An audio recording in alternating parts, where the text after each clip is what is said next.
Hey everybody, it's Master Gallengeist here, bringing you my review for JoJo's Bizarre Adventure, Part 4, Diamond is Unbreakable. And I watched this on Adult Swim / Toonami because it was on demand, and I'm like, alright, I don't have to wait that long like I had to with Part 3.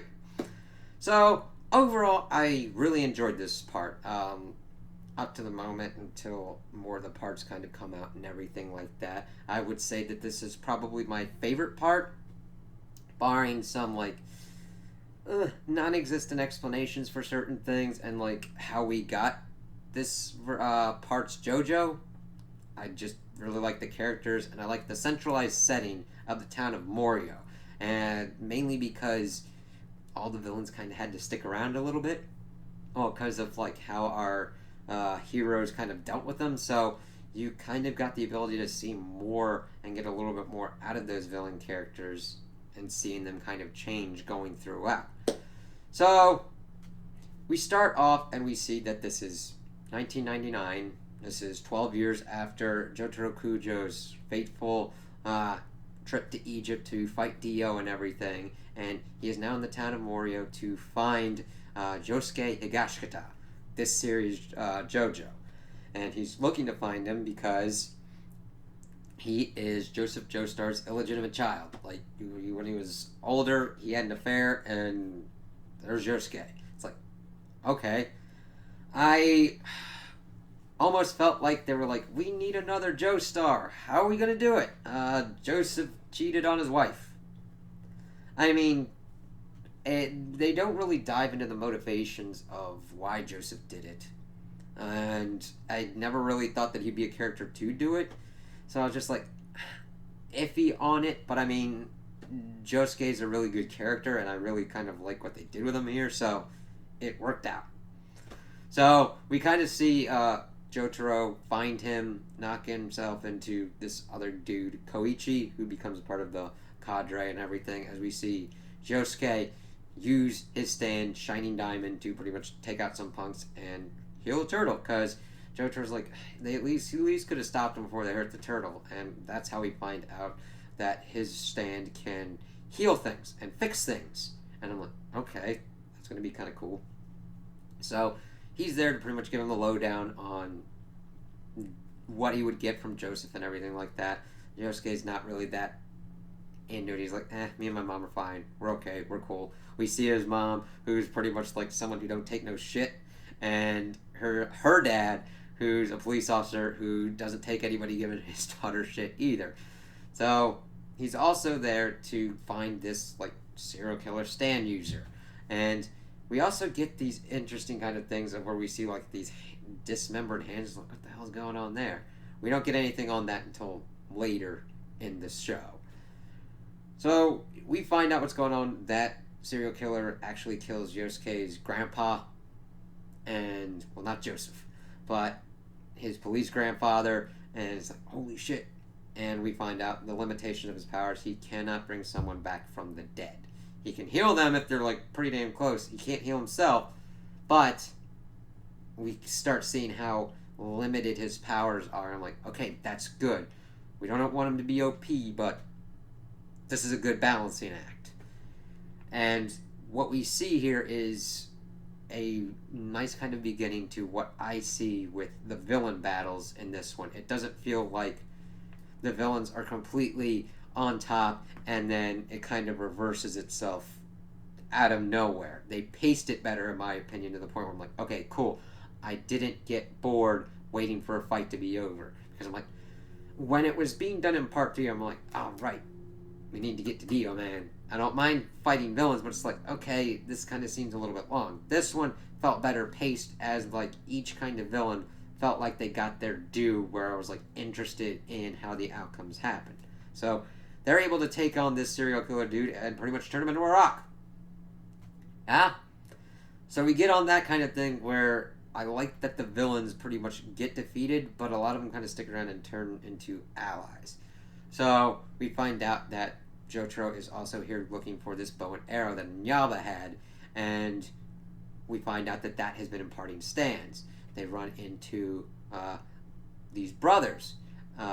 the Nijimura brothers, and one of them is Okuyasu, and of course he goes to school and everything, and they're trying to figure out what's going on with that, and we see that they have been using the bow and arrow to try and find someone with a stand that could kill their father. They've been trying a long time to even try and find one that could heal their father, because their father had been implanted by a flesh bud by Dio, and when he died, it went crazy, and he's like nuts. He's all wicked looking, just really weird looking and everything. But he's also lost his mind, and he's been like clawing at this thing, and we see that from what we've been told, he was very abusive towards his family, and the older brother has been kind of abusive towards him. But we find out that he's been looking for this photo that had been ripped up. Yosuke is able to bring it back together, and we see that that's what he's been doing with him.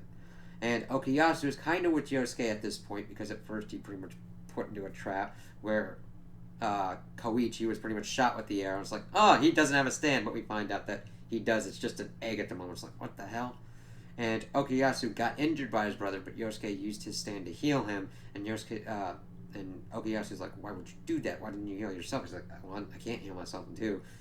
That's kind of crappy for your brother to do that. Like, and that's where we start to see the bond of Okuyasu and Yosuke really begin. Well, before they're able to get this to a better end, his older brother is attacked by an electric stand and taken in to the outlet and killed, as the bow and arrow are taken by another stand user. So we're like, okay, we'll have to see how this kind of works out, and this sets off the next kind of phase as they're hunting for this bow and arrow. And of course we see some other stand users, a con man that's got a guilt-locked stand.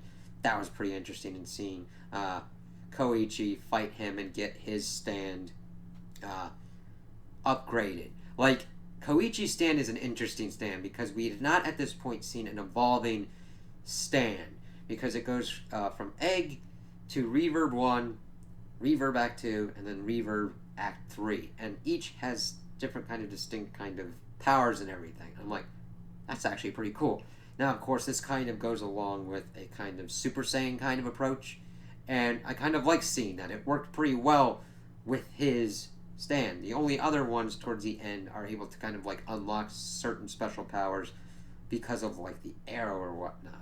So we also see a dude that is at the school using a stand for like copies and all that, and working their way around until they get to some really kind of freaky ones, like this one Yukiko. She pretty much is, she says she's in love with Koichi. She's actually fucking obsessed with him and kidnapped him and pretty much messed with his head and everything at this like abandoned CEO's house in the countryside.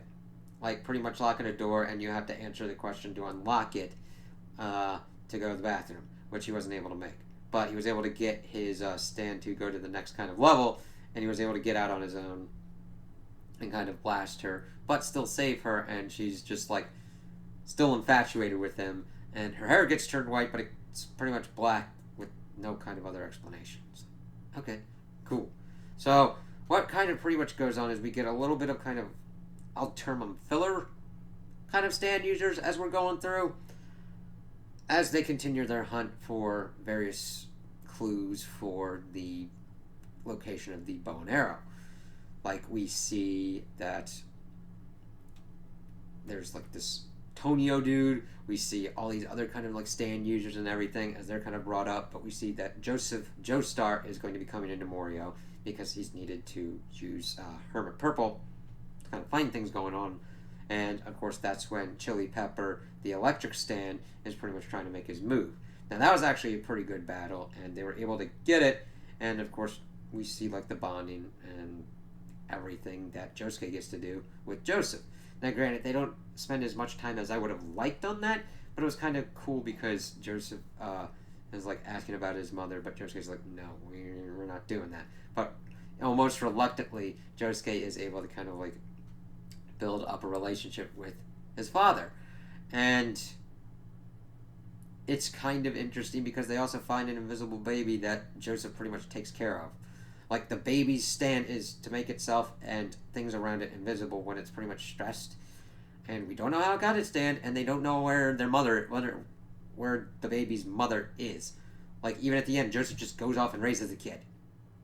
I'm like, okay. I mean, I wish there was, like, some more explanation there and more diving, but I'm like, okay. Like, same with the arrow and the bow. We don't really get any more explanation other than it can impart stands and sometimes even upgrade stands with new abilities. But that's about it. So most of my complaints are deep diving for certain lore things. Like, Jotaro is a marine biologist now. I don't hate that. I just never goes like, okay, that jacked, buff high school student is a marine biologist. Okay. I don't hate it. I'm just like, and you know, it's just like they could have given some kind of reasons, or like, oh, he was always interested in the ocean and everything like that. Just like, oh, that's cool. So we get all those kind of little things, and they are able to get the bow and arrow, and then we move into pretty much another phase of kind of like filler kind of things. We see this Tonio dude who's got a stand, and it's really kind of cool. It's just a helpful stand. Like, Okuyasu and Josuke go there, and Okuyasu gets really healed up because he's able to figure out he finds out what's wrong with people and makes food that helps with that. And I'm just like, that's pretty cool. That's really pretty damn cool. We also see another one, a manga artist of Rohan, and he, of course, at first is kind of antagonistic, but all he wants is stories to do up for his manga and everything, and I really liked his introduction into the gang, as we see like Koichi and Okuyasu and Yosuke and Jotaro and Rohan kind of become the core, and as they're just pretty much trying to figure out what's going on around in the town. And this is where we kind of move into the next kind of arc of what's going on, because we also get this one character, Shigechi, brought in, who's just a middle school kid who's got this stand called Harvest, which can go out and grab all these things. And Josuke evidently is really into get-rich-quick schemes, and they pretty much team up with him to get money, and they decide to find this like lottery ticket. It wins, and they're able to split it, but of course Shigechi he becomes a greedy little asshole, but he then kind of gets back into effect after Josuke and them are able to get some sense into him. This is where it starts bringing into the effect of the next kind of serial killer, because Koichi and everything going on in Mori is like, oh, this town's pretty good, but with what was going on with Shigechi, and then Koichi and Rohan finding this character Rami, and this kind of what would be then a good phrase to call it, this alleyway that is like the in-between of the living and the dead, and they pretty much get their spiel of like there's a serial killer in Morio, and of course this sets them on the path of trying to find that serial killer.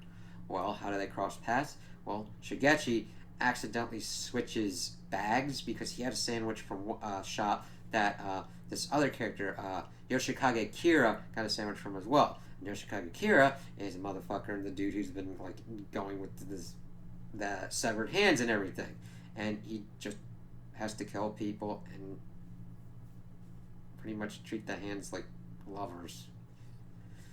And he pretty much has it in that bag, and Shigechi's got it, and seeing him trying to get everything, and the thing is, Kira almost got away with it, but of course Shigechi's like, hey, you just stole my sandwich, motherfucker, and it's a hand and everything, and we find out that he's got a stand as well. Now, I was watching the dub with this, and in the dub it's called Deadly Queen, but I know it's also called Killer Queen.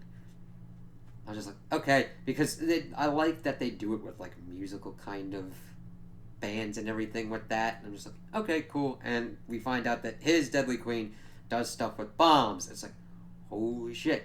And that's important because we've got Jotaro, who's got his Star Platinum that can stop time, so you kind of you would really need the help of that, because an interesting aspect of Jotaro's now is that when he does stop time, he calls forth the world. That one really wasn't explained that much. I know that Dio's was called the world, and Jotaro stops time by calling it. Like, he didn't really need to do that in part 3, so that was a kind of interesting change. I don't know if that was like part of the dub or whatnot, so. But his bomb thing is pretty messed up. I mean, he like blasts the shit out of Shigechi, and he's trying to like get to Yosuke to warn everybody and everything. And the thing is, Kira threatened his mom and dad, and the refrain going through this kid's head is he's got to protect his mommy and daddy. And I'm like, yeah, he might have a weird looking character design and look kind of crazy and everything. He had acted like an asshole and everything, and can be kind of like a selfish little bastard. But in his end moments, one didn't want to die, and he wanted to protect his mommy and daddy, and that was the most driving force. I'm like, god damn. Like, he bumps into this like group of girls, and like, oh god, he's kind of messed up. Should we get anybody? Nah, let's just kind of leave it. I'm like, if I saw a kid messed up like that, I wouldn't leave them alone. I would have somebody stay with them, or stay with them myself, and get fucking help. Now, I don't... See, due to the nature of Yoshikage Kira's stand, I don't know how much non-stand users are able to see of, like, the wounds. Like, from what we've seen, people who have been wounded by stands that aren't typically, like, if a wound happens from a stand, even if it's part of the stand's ability, usually people are able to see that stand's damage to that body. Like, if my arm was, like, blown off, or, like, a chunk of it was blown off, people would see that I'm missing a chunk at least. Like, okay, even though it was stand caused, they'd be like, whoa, what the hell's fucking going on with your arm there, bro? So I'm like, you got no valid excuse to leave a bleeding, bloody kid in the hallway. And it really sucks because he almost gets there, and Kira was able to make the doorknob into a bomb, and he gets blown up, but not before his stand is able to lay down a button that was from Kira's jacket. And they're able to figure it out real quickly. They're able to check with Raimi and see that he was killed, and because she was able to see his soul depart from this realm, and she's pretty much there with a dog because they had been murdered 15 years previously by Yoshikage Kira, and were able to set them on this path. And that's where we start going into the next kind of part, where Jotaro and Koichi are able to figure out, oh, okay, here's a tailor shop, it's actually right there. And then of course Yoshikage Kira is there to get his jacket back, but he starts using different kind of parts of his stand.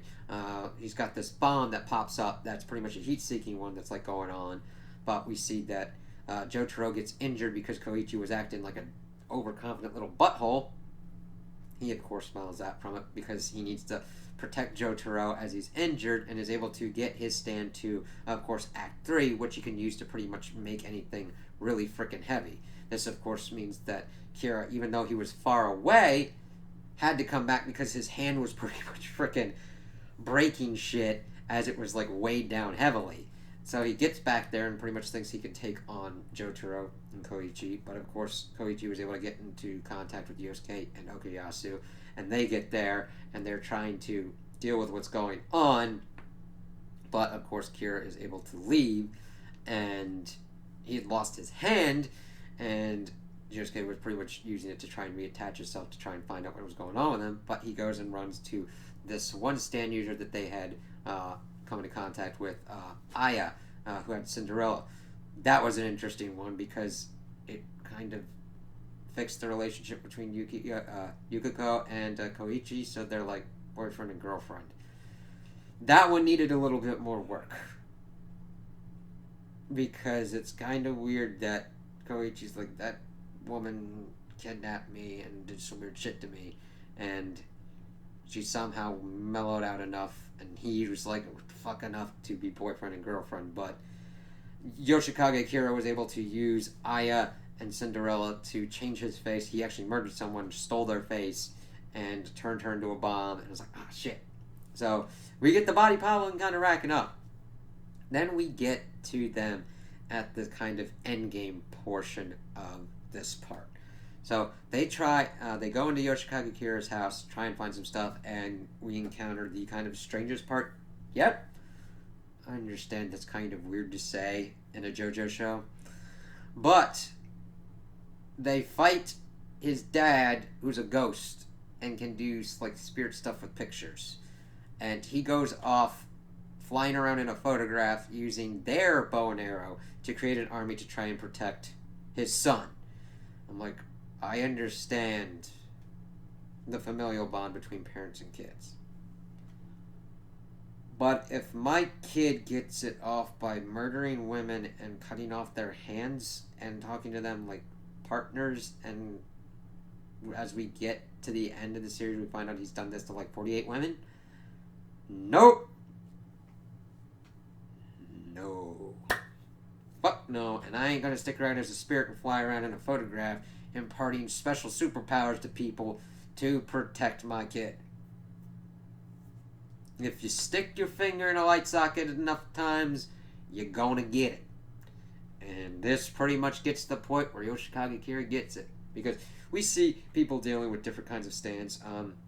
Rohan has one where he pretty much has to fight this kid, Rochambeau. Otherwise, if he loses too many times, the kid will suck out all of his stand power and everything.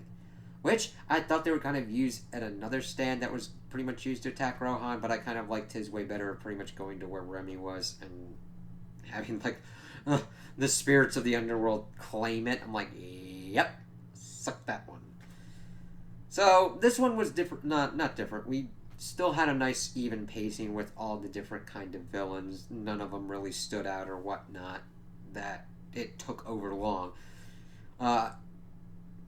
This one new one that had Highway Go-Go, that was pretty interesting, and I liked how he was used, and they pretty much defeat him in interesting orders. We get one character that can transform themselves, and is pretty much an alien.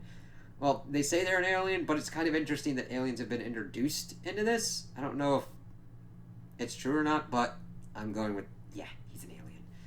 So it pretty much starts getting into the effect of that Kira's father pretty much tried to do an endgame goal, pretty much taking out Rohan, Koichi, and Yosuke in one shot, but Yosuke was able to get Yu on his side and was able to take out that dude, get his mom okay, get Koichi all right, and they're like, all right, cool, let's do this.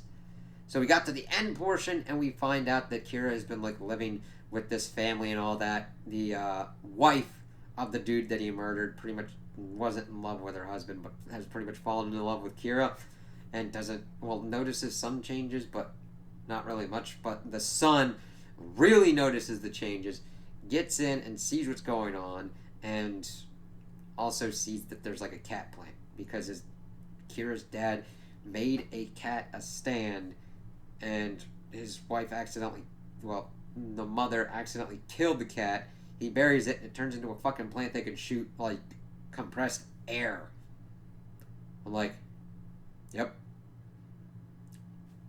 I'll accept it. Thing is, I'm like, okay, that's kind of weird. I would like a little bit more explanation, but just go with it, man. Just go with it. So that's pretty much his kind of thing. Well, we find out that Hayato, the son, figured out what was going on with this, with his father and all that, and Kira pretty much kills the kid. He's freaking out, biting his fingers, bloody and all that, and the thing is, he's talking with his father about it, but that's when the arrow goes into him and unlocks a new power, bites the dust, and he's able to pretty much obliterate time, kind of. We find out that he killed Hayato, but he is able to undo that, and he makes Hayato essentially a bomb. So anytime he tries to say who Yoshikage Kira is, it will pretty much kill that person that he's told or who they figured out. Because we say Rohan used his stand, Heaven's Door, which he can look, he turns people into a book and pretty much can read them, and he goes through, sees it, and he gets blown up. And then, of course, that sends Hayato back to that morning. And of course, Kira's starting to figure out that he's been doing this because Hayato got to a point where he pretty much kills all of the gang, and he's like trying to figure out how to stop this, and he pretty much orchestrates what he needs to, uses the cat to try and kill him, but it doesn't work out. And we find out that he was able to contact Yosuke Higashikata and get to the meeting point early, and it changes everything. And we see that it was him and Okuyasu fighting Kira, and Kira pretty much lays a smackdown on Okuyasu. He pretty much died. But Yosuke and Hayato were able to kind of get him out. Hayato sacrificed himself to disarm Okuyasu as a bomb, and Yosuke put him back together. I'm like, that's very effective. And he was able to heal Okuyasu, but it took a while for him to get back into effect. And of course, we see that Kira is trying to figure out how to get out of this. He pretty much gets surrounded by him, and we're like, okay, how is this going to be dealt with? And it was really kind of effective because you think he has activated Bites the Dust because he was able to use a paramedic, not before explaining his whole fetish of like hands and everything, because it was the Mona Lisa, and he said that it made his cock hard. I was like, okay, interesting. And he pretty much activated Bites the Dust. Well, he thought he activated Bites the Dust and went out. And we see that as he's coming to, he is in the same place that Remy's been and is able to jog his memory. And their defeat of him was pretty damn epic. I mean, Josuke was beat to fucking shit fighting him, but he also got really good hits in on Kira because they both had interesting and distinct advantages in that battle, because in Hayato's pocket, his father's photo was in there and was pretty much giving him directions to where Yosuke was. And Yosuke, he pretty much had bled on Kira and was using his dried blood to make homing glass shards to injure him. I'm like, god damn. The pacing with these fights was a lot better, and especially this last one. I really liked the fight between the gang and Yoshikage Kira because it was just kind of centralized on stopping a serial killer. He just wanted to live, in his words, a quiet and tranquil and peaceful life doing his thing. Now, granted, I'm usually of the fact of people don't need to hide themselves and all that kind of stuff, but killing people like he does is wrong. And he should have been helped.